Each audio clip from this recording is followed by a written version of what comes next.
Okay, government class, all three of you. Sequoia, I think you've already gotten this far.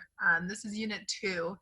Um, I'm going to do all of Unit 2 in one video because we've already talked a lot about the Constitution, so I just kind of wanted to get into some of the stuff that we haven't talked about yet. It was next on our agenda to do. So, all right, so the Constitution. There is okay, so it all starts out at the very beginning of our government. We have something that's called the Articles of Confederation. So basically, it was our first attempt at government. We set up these rules. We had these 13 individual states that basically wanted to stay their own country. And they just wanted to be their own country, but neighbors who help each other out if it works out for them. Which isn't really a good, strong, unified country. So there was problems because they all had their separate money. There was no taxes coming into the federal government, so paying for an army wasn't going to work out. So they realized that the state government, how it was within the Articles of Confederation, it was too powerful, and the federal government basically was powerless, basically did nothing. Now, the reason why they gave the states so much power in the Articles of Confederation was because they wanted to make sure that no federal government took away their individual rights. That was a huge thing for them starting up the country. They did not like a powerful centralized government. There were, however, people who wanted a centralized government, and there were people who wanted a king, just like they had in England. So we have people across the whole spectrum. Anyway, so the Constitutional Convention, they came together in Philadelphia. It was first called the Philadelphia Convention.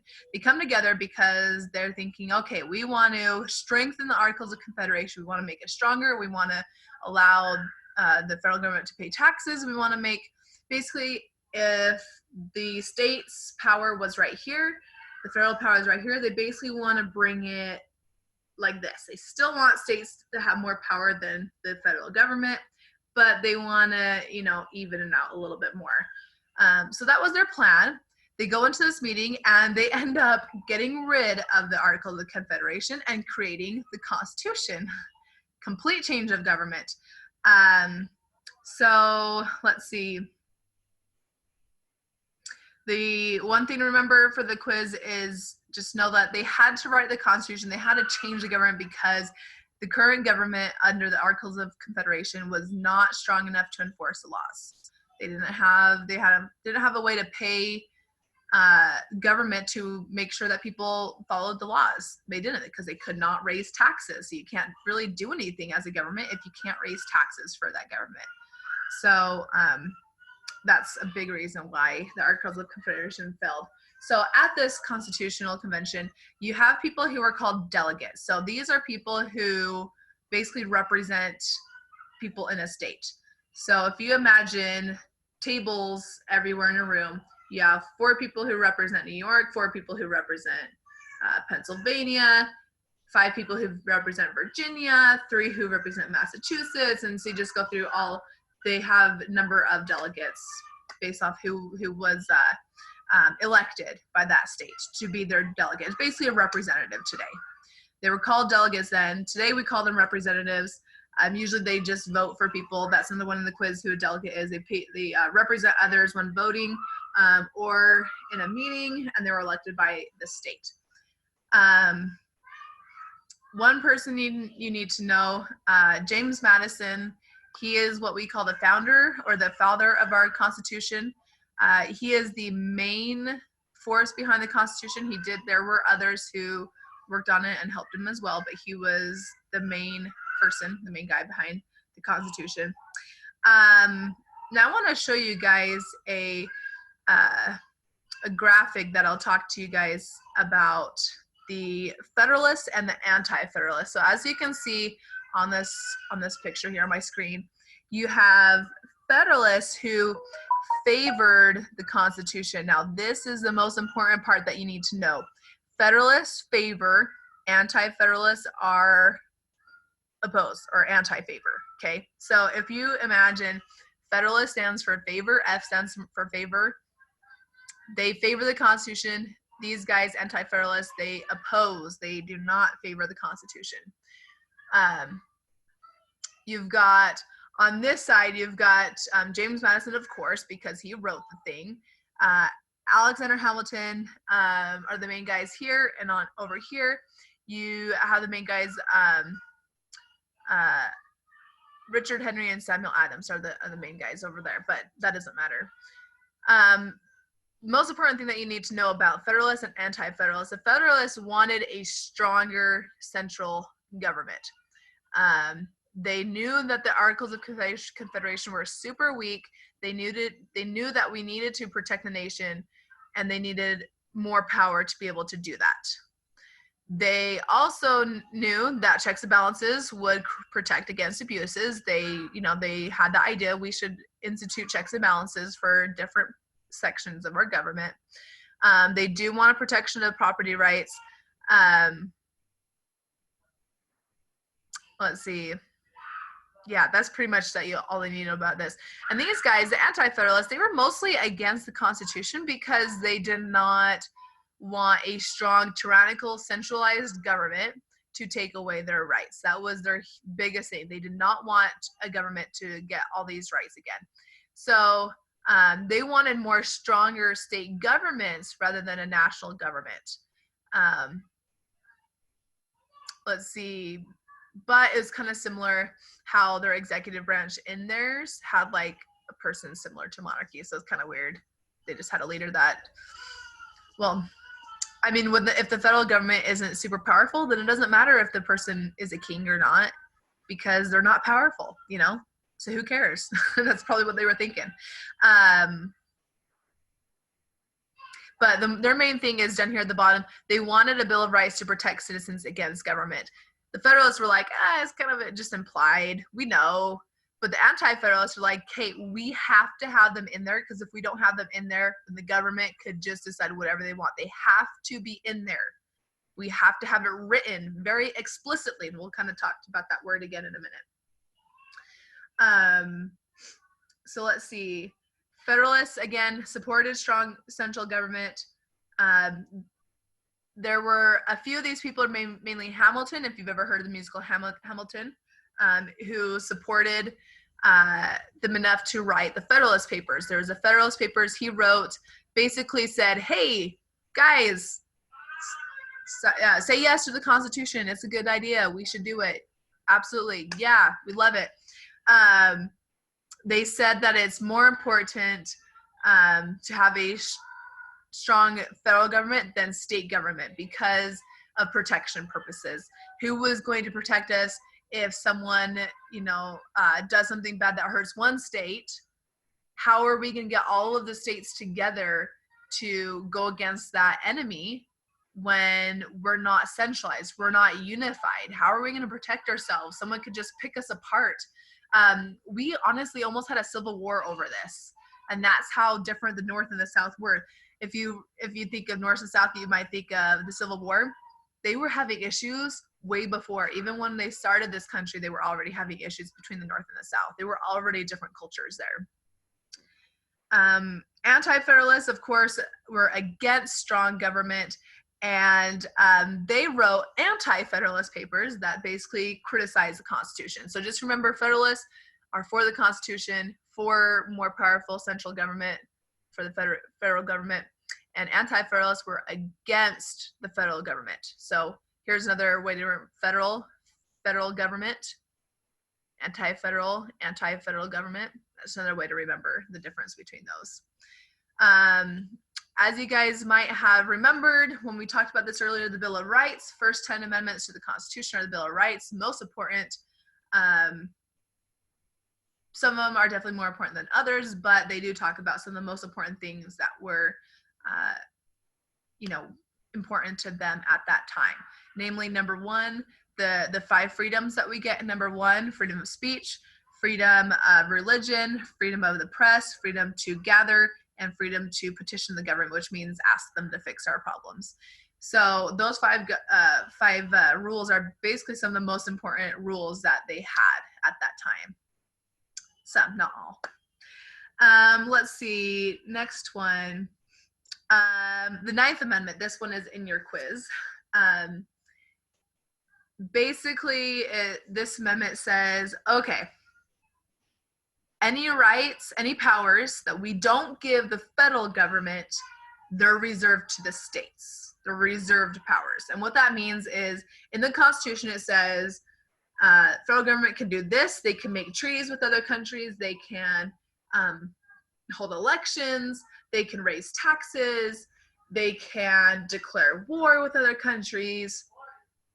They can have like a navy to protect our country. You know, it just says all these powers that they had, okay? Anything that isn't explicitly listed right there in the Constitution for our federal government is a government for the state, or it's a power for the state governments. So one example, it's my most used example, is education. The Constitution says nothing about the right to education or who controls it. Nobody doesn't say anything. So because it's not listed as it was as a federal government power that they had, it's reserved to the states, and that's why each state has their own school board that dictates what they're supposed to be teaching in schools in their state. So that's what that article is, and that it was a really important article because it allowed them to say, okay, well, here's the Constitution. You know, even though it doesn't say in the Constitution that I can do this, that I have this power, I'm still gonna do it anyways because this sounds like it, right? This sounds like it should give me that power, so I'm gonna do it. You know, this article or this amendment basically prevents them from doing that. Then the states could say, nope, it's not in here. Sorry, looks like it's my power. I can dictate that for my state. The federal government can give can recommend things. They can say, like they do in education, they can say, hey, we have all this money. If you want some of this money for education, you got to do this, this, and this. And the states can either choose to accept it to have that money, or they can say, no, we don't like that. We're not gonna do that. One thing that is relevant to that is in the news with this coronavirus in the states closing down or opening back up. It's been going around, I'm not sure of the validity of any of this, but it's been going around that President Trump could order the states to open back up. It's not true. The president has no control over what a state does. The state can control if they want to close, if they want to issue closings or opening but businesses back up within their own state. It's a state power. It's not a federal power. And this is the amendment that makes that possible. Okay, next one. So in the Constitutional Convention, sorry, I'm on my bed. It's more comfortable. And I'm away from my kids. They're yelling elsewhere. In the Constitutional Convention, they were trying to decide who was going to make up the legislative branch. So basically that's the people who are making the laws. L, legislative, L, lawmaking, okay? So we have two different plans that come up, and I'm going to show them to you. Let's see. Oh, yep, this one's it. Okay. Oh, I guess it kind of says, I'll kind of read them to you if you can't see it very well. So we have New Jersey plan and Virginia plan. Now, if you think of the size of those states, it's very important in this case. Virginia is a lot bigger. New Jersey, not so much. So there's a lot more people in Virginia. So they wanted two houses in the legislature, two different houses, and basically two different sets of bodies, and bills would have to pass through both houses just like they do in our country, in our government that we have right now. But their biggest thing is they wanted representation based on population. So the more people you have in your state, the more representatives you have. Basically majority rules. You know, if you're Virginia and you have 10 people to New Jersey's 1, they're thinking, hey, we have a lot more people. We should get a bigger say in laws because we have more people who will be affected. But New Jersey, as you can tell, would not like this. They're like, hey, just because we're a small state doesn't mean that we shouldn't get a fair share or a fair say in what's going on in our own government and what impacts us. So they want, on the other hand, to have one house in the legislature. They want equal representation in Congress. So basically, like in the Senate that we have today, 2 people per state is in the House. So they basically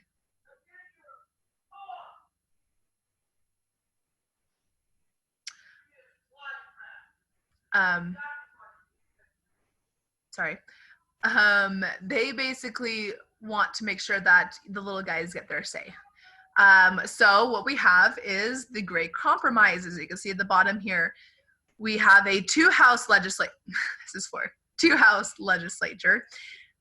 One is based off the Virginia plan, and the other is based off the New Jersey plan. So the upper house is the Senate, and every house is equal. Okay. And the lower house is the House of Representatives, and it's based off population. So this was a compromise. And because a bill has to pass through both of these houses in order for it to become a law, it makes it super important that not only should majority rule in wanting this to become a law, but also it should be just the bigger states bullying the smaller states. It makes sure that it's the best for everybody, really. So let's see. One thing that you'll want to know for your quiz is New Jersey plan also said that representatives should be able to be removed, which is a good thing because they should. If they do anything bad, they should be able to be removed. So New Jersey plan said that. Remember that one. And also when we were defining our Constitution, we have something called the 3/5 Compromise. They were trying to decide, okay, the South has lots of slaves, so the South is really funny. They didn't want to give slaves any sort of rights, but they're like, hey, we should be able to include them when we are counting our population for our representatives in government. So apparently for them at that time, the slaves were only people when they wanted them to be people, when they wanted a bigger say. It's, not surprising, is it?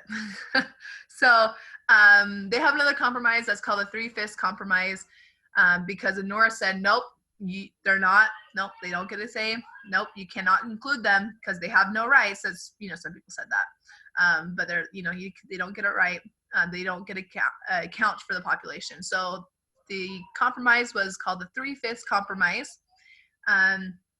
Basically that meant that a slave is worth a 3/5 of a person. So for every 5 slaves, you get to count as 3 people. Okay, that is a question on your quiz. This is something we have talked about before. This should be review sovereignty, the ability to rule, right? We talked about that, how tribes have like partial sovereignty like the states do. They can make their own laws as long as they don't go against the federal government. We talked about that. So basically Articles of Confederation said states have sovereignty. Let's see, and in the Constitution, this was a big deal because, again, the North and South, they were not, they argued whether the government has the power to regulate slavery, because the South's like, hey, we have that sovereignty, we have the ability to determine for ourselves what our laws are going to be. And they're like, hey, but should the federal government have the power to regulate slavery was the question. They argued about that. They realized that there was a weakness. And they at the Constitutional Convention, they decided no, that the government did not. They didn't really do anything about it. They just kind of said, we're just going to push this to the side. Later on, 100 years later, the government finally decided they can regulate slavery by abolishing it. But the southern states, they were worried that if the government had power to regulate commerce, it could put restrictions on slavery. So they were really worried. But the federal government could regulate commerce between the states. They could do that. That was decided they would do that. They realized that there was a weakness in the Constitutional Convention. Military could not provide national security. That's one of your questions. We kind of talked about that a few minutes ago. but that was just a weakness that they saw in the Articles of Confederation that they knew they needed to fix, and that's why they wanted to have a constitution instead of Articles of Confederation. Ratify, that word ratify means just kind of like approve, but the ratify stamp on something. Yes, I approve. So ratify means to approve. There were 13 states at the time. They needed 9 to approve. That's basically a 2/3 majority. So that's still around today. If you have a 2/3 majority in Congress, then a law passes. So basically, in order to ratify the Constitution, to approve it, 9 of the 13 states had to approve it. And there were a few states who approved it after the Constitution actually went into effect. So one of your questions on the quiz will say, what most likely fits in the middle? And I'll say, these states ratify the Constitution, and then these states ratify the Constitution. And right in the middle, it's Constitution goes into effect. So remember that. Okay. So that was 2.1. So now 2.2. All right, guys. We're a third of the way done with this. Okay. Look over the preamble. Because in it talks about, I'm trying to remember if we went through this. I'm pretty sure we did. Everything is not remembering. I can't remember much right now from what we talked about, just because of all this craziness. So look over it. Basically, the preamble is the guide to making our country better. They said, this is what we want to do. We want to promote the general welfare. We want to keep peace domestically. We want to ensure domestic tranquility. We want to ensure freedoms for us and our descendants. So it's basically saying, like, these are all the things that we want to do in our country. These are our goals that we have. So it's kind of like the guide to what the Constitution is going to be about. Preamble to the Constitution is the introduction. So it's like, when you're writing an essay, you have your thesis at the top and you're saying, this is why this is important. And then you give all your details below, right? So the preamble is like, this is why we want to have a constitution. This is what we want to do. And then the details below what they're going to do to have a better government. Okay. Let's see. On my notes over here. The Constitution explicitly states Supreme Court justices are appointed for a lifetime. That is a quiz question. When a Supreme Court justice who is appointed by the president is appointed, they are appointed for life. The only way that they will not be a justice anymore is if they die, they retire, or they do something bad to get kicked out. But it's not like, it's like, oh, we're going to do a performance review. We feel like you're not really doing the right thing. We're going to kick you out. No, you're appointed for life. Only if you have like huge, bad, like you steal, lie, perjury, really bad stuff. If you do something really bad, then you could be kicked out. So basically you're there for life or till you retire. One thing that you need to know, supremacy clause. It mentions that in your quiz a few times. Supremacy clause is basically supreme law of the land. The Constitution is the supreme law of the land. Federal laws, Constitution, those are the top things. Supreme law of the land. Everything is below. So state laws, tribal laws, those are all below. Nothing can contradict federal law. So if there's a federal law that says you can't vote till you're 18, and the state law, well, actually no, that's permissible. Okay, here we go. Let's say the federal government says that you can vote when you're 18. Okay, and the state says, well, we're not going to want you to vote till you're 21. And the federal government will say, well, nope, that contradicts this one. Federal law says that you can vote when you're 18. So state law, basically that state law would be abolished. Federal law trumps everything else. Supreme Court is the federal law is the top law. Supreme Court is the top court. So all of the federal and jurisdictional district courts are all below. We did talk about the hierarchy of the courts. Remember that. So remember that.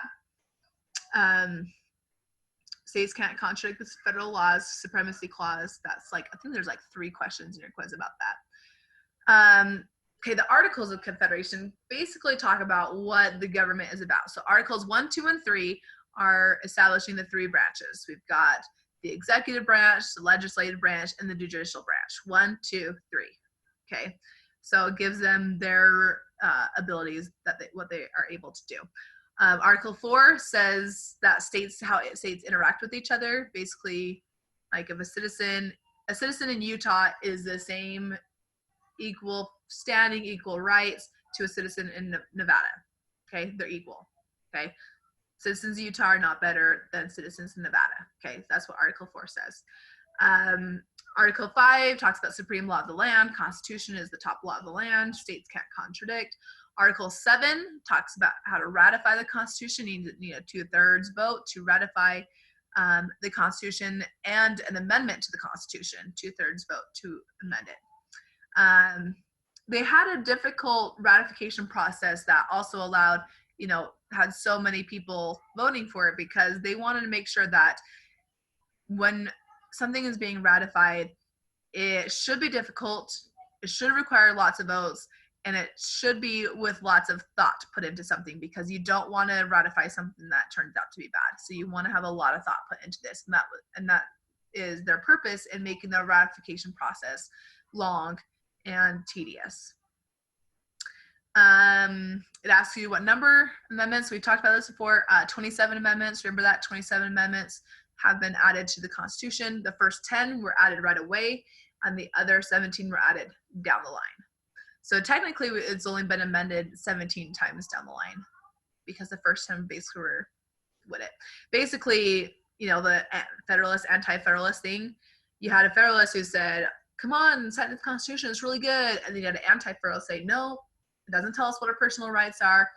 I can't guarantee that the federal government is going to take all this new power and just go crazy with it and take my rights away. And so the Federalists were thinking, okay, well, what if we put in a Bill of Rights that lists the rights that we all have? Would you sign it then? Federal government or anti-Federalists thought, okay, I'm okay with that. So that's how they kind of agreed. They got the anti-Federalists and the rest of the states to approve of it because they're like, you know what? We'll put in the first 10 amendments, Bill of Rights says our rights, we'll be good. And they're like, okay, I can handle that. I can wait. One amendment it does ask you about, the 19th Amendment. Hopefully you guys remember this from U.S. history. 19th Amendment votes for women, 19th Amendment, right? Popular sovereignty. This is a concept where basically the will of the people, the power of the people can decide what they want. They vote people into office because they gave them that power. So basically people have the power. That's what popular sovereignty means. Checks and balances is a way for the three branches to make sure that the other branches are not doing anything bad. So let me see if I can pull up. I wonder if I got this up already. Oh, I forgot about this. So the Supremacy Clause, how the U.S. Constitution is the most important thing. So local laws like Vernal city laws, right? Roosevelt city laws, Duchesne County laws, state laws, so Utah law, state constitution is definitely more important than state laws. And then you have federal laws and treaties, and then the U.S. Constitution. So those are the ladders of how important or how supreme each of these are over each other. Okay. This is something we're going to start talking about. Oh, this is the first 7 articles. So we've already talked about them: legislative, executive, judicial. I think it asks you what number judicial is. And it talks about number 4, how citizens are equal to each other no matter what state they're in. Number 7, about ratifying. And okay, so this is kind of where we're getting at. Popular sovereignty, people are the source of government power. People have the power, they vote people in because they gave them that power to be able to do that for them. So checks and balances, each branch of government holds some control over the other 2 branches. So we have the 3 branches: legislative, executive. I'll show them again: legislative, executive, judicial. Legislative branch are the lawmakers. That's the Senate and the House of Representatives. And we have executive branch is the president and his cabinet. and they're in charge of carrying out the laws. And judicial branch are the judges. They're in charge of interpreting laws, making sure they're fair. They strike down a law if it's not fair or not following the Constitution. So in checks and balances, basically, if legislative branch makes a law, if the president in the executive branch doesn't like it, thinks that it's bad, then he will veto it. Then that's one branch saying, nope, I think that you're abusing your power. I don't like that law. That's not a good law for the people. So that's a way that one branch checks the other branch and balances each other out. So when one branch isn't too powerful. Another way is if the president does sign that law, the judicial branch, if someone takes that law to court and says, I don't think this is fair, the judicial branch could say, you know what? You're right. That's not fair. That's not constitutional, because their job is to interpret the Constitution. So they're gonna strike the law as unlawful and cancel it out. So that law will be no more. So that making sure that the president, executive branch, isn't too powerful. So imagine I have a third hand right here. It keeps them balanced. One branch isn't more powerful because they're always doing stuff that they could be able to tell each other, nope, what you're doing is not okay. We're not going to let you do that. I don't like that. That's not good. Let's see. Another way of checks and balances is when a judge is appointed, the executive branch appoints the judicial branch judges. So, keeping them in check.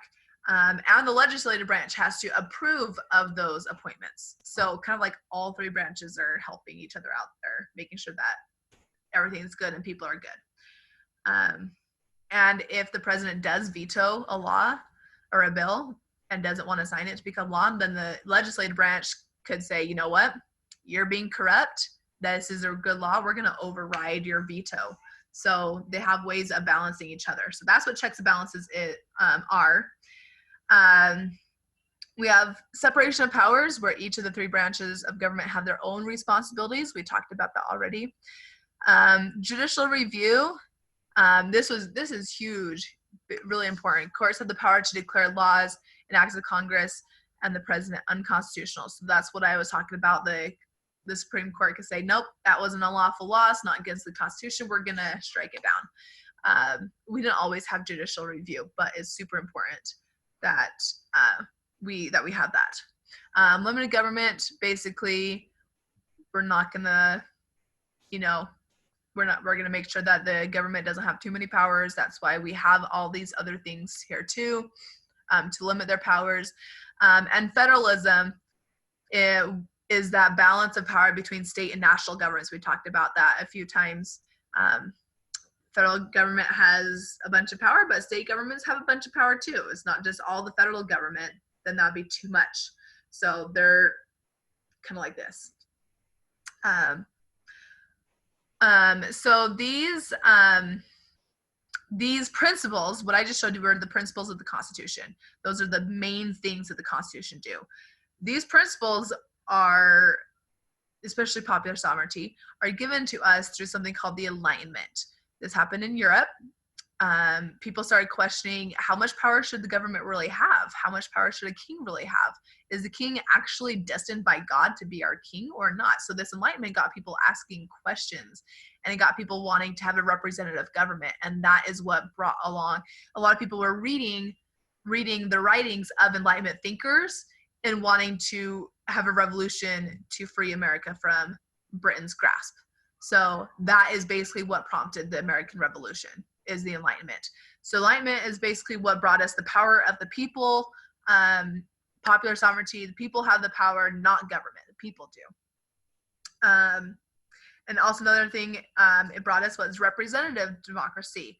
People will vote on behalf of other people. So they will vote me in, and I will vote on their behalf, so that they are still getting what they want in government, because I will vote for what they want. And that's what I do as a representative, if I were one.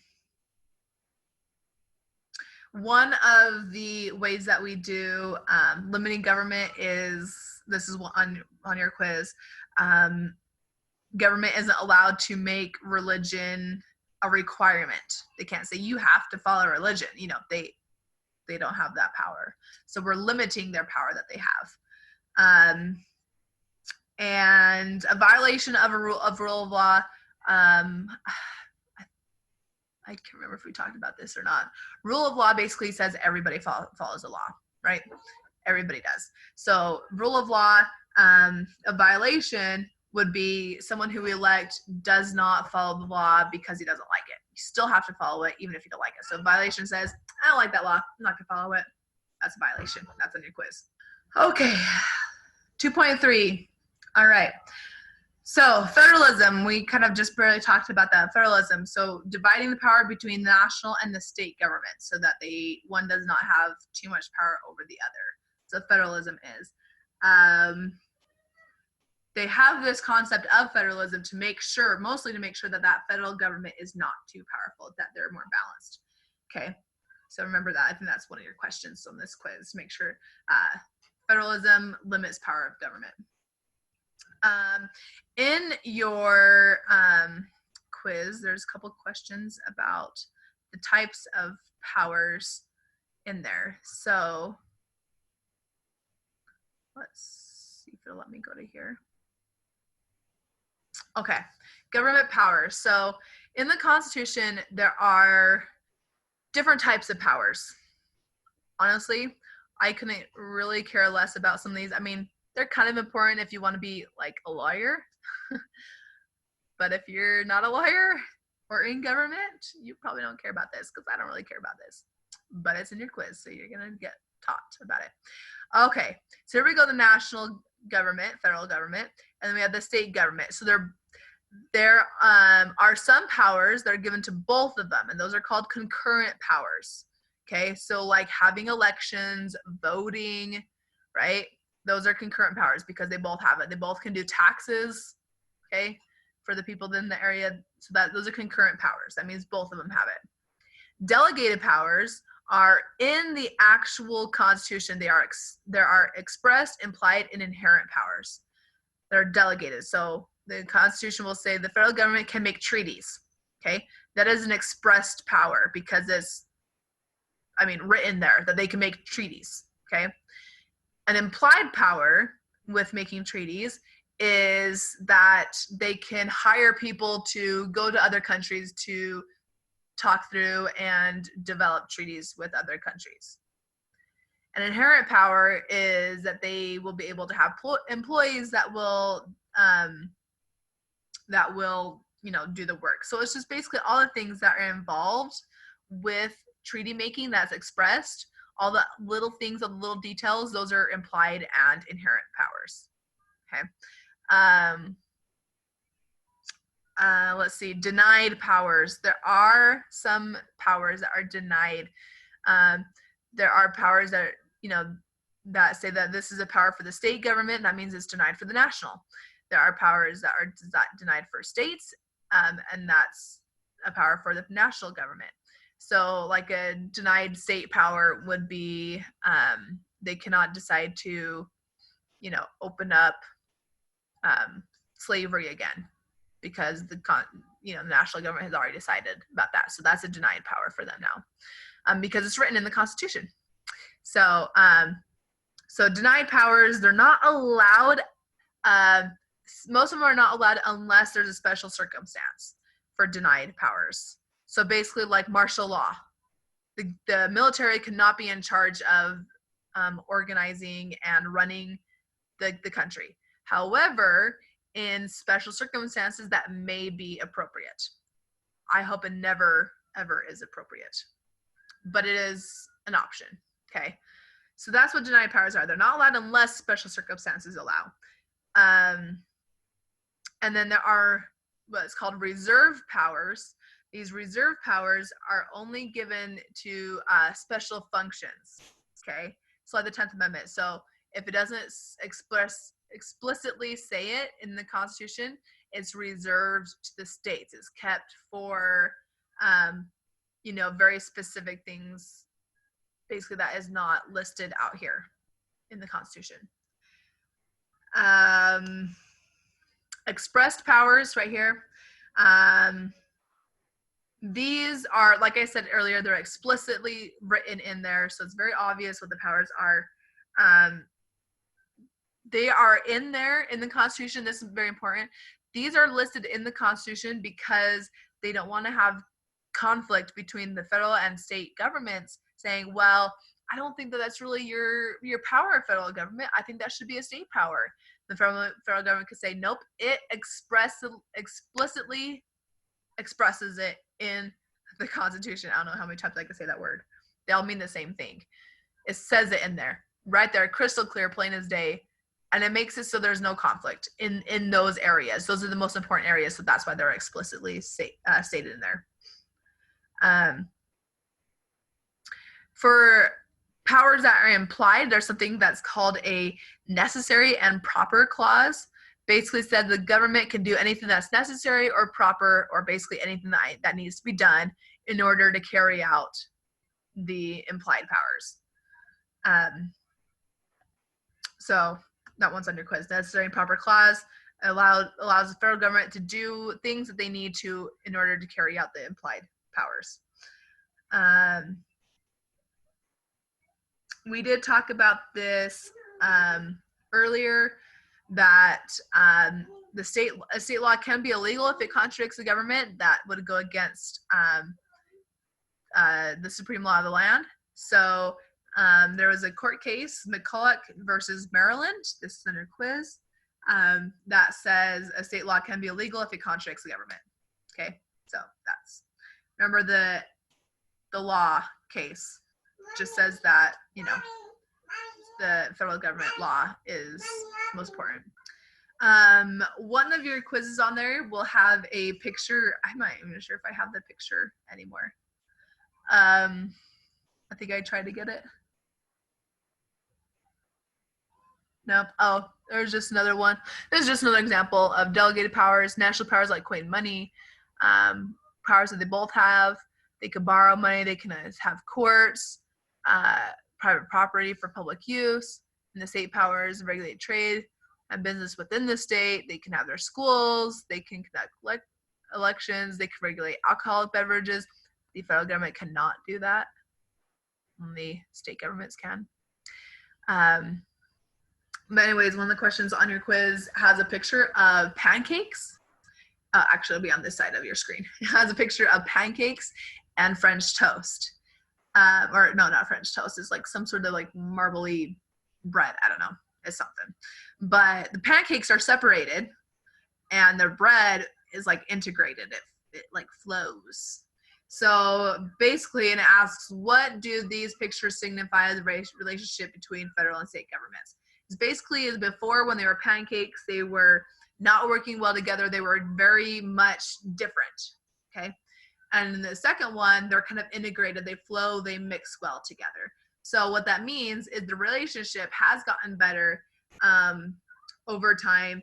The relationship has become more cooperative. They've cooperated more with each other. At the beginning, they did not really like each other.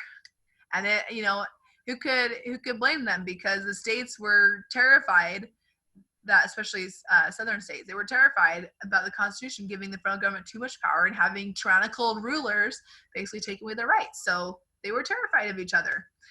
People who liked a strong federal government, they were terrified that people who liked a strong state government would allow the country to come crashing down, because if another enemy country comes and, you know, controls one state here and another state there, then nobody wants to go and save them, and we don't have a strong national government to go and defeat them. You know, there's a whole fight about it. And last thing that we're going to talk about, U.S. history topic, Great Depression. In the Great Depression, as you hopefully remember from history class, is there were so many people who were desperate, who needed money. Banks had failed.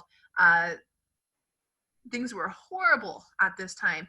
And something that helped people get out of the Great Depression was the New Deal, which is basically all these programs, what the federal government is throwing out, all these programs to pay for this and pay for this, and let's give people housing, let's get people jobs, let's get people working, let's get people food, let's get Social Security so people can have some money after they retire. And they start throwing all these programs out and giving all this money. But this is the first time that the federal government has actually done something like this. Before then, they haven't done something like this. Even the president at the beginning of the New Deal, Hoover, he was like, we shouldn't step in. This is not government's job to regulate industry and commerce, and it shouldn't be our job. Like, that's not something that the federal government should be doing. Then after a while, he started helping a little bit. It wasn't until FDR was like, yeah, we're gonna help people. We're gonna pay all this money. So it caused states to depend on federal money in times of crisis. So now whenever there's something horrible happening, states will say, federal government, give me money. We have something called FEMA, Federal Emergency something, I don't know what the M, I don't know. It's for federal emergencies.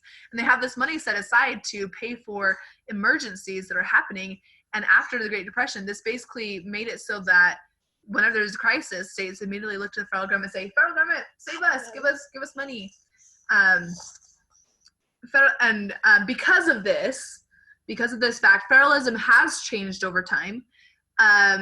The federal government does do things that used to be strictly a state power. So like, funds for relief efforts, that used to be a state thing. But after the Great Depression, it's now a federal thing. They expect the federal government to do these things. So it kind of changed the relationship that they had. So federalism, it has changed over time because, like I said, there are some things that the federal government used to not do because it used to be a state power, but now they do it. A lot of it is is because of the Great Depression and the precedents that set. But now they do it, even though they used to not do it at all. So that's basically it. Constitution units, or the quizzes from 2.1, 2.2, and 2.3 of Unit 2, all in one video. Next video we'll get into the next unit for you guys. So yeah, if you don't get a good score, you can listen to this video instead of reading if you want to. That'd be fine. So send me an email if you have any questions. Okay, bye guys.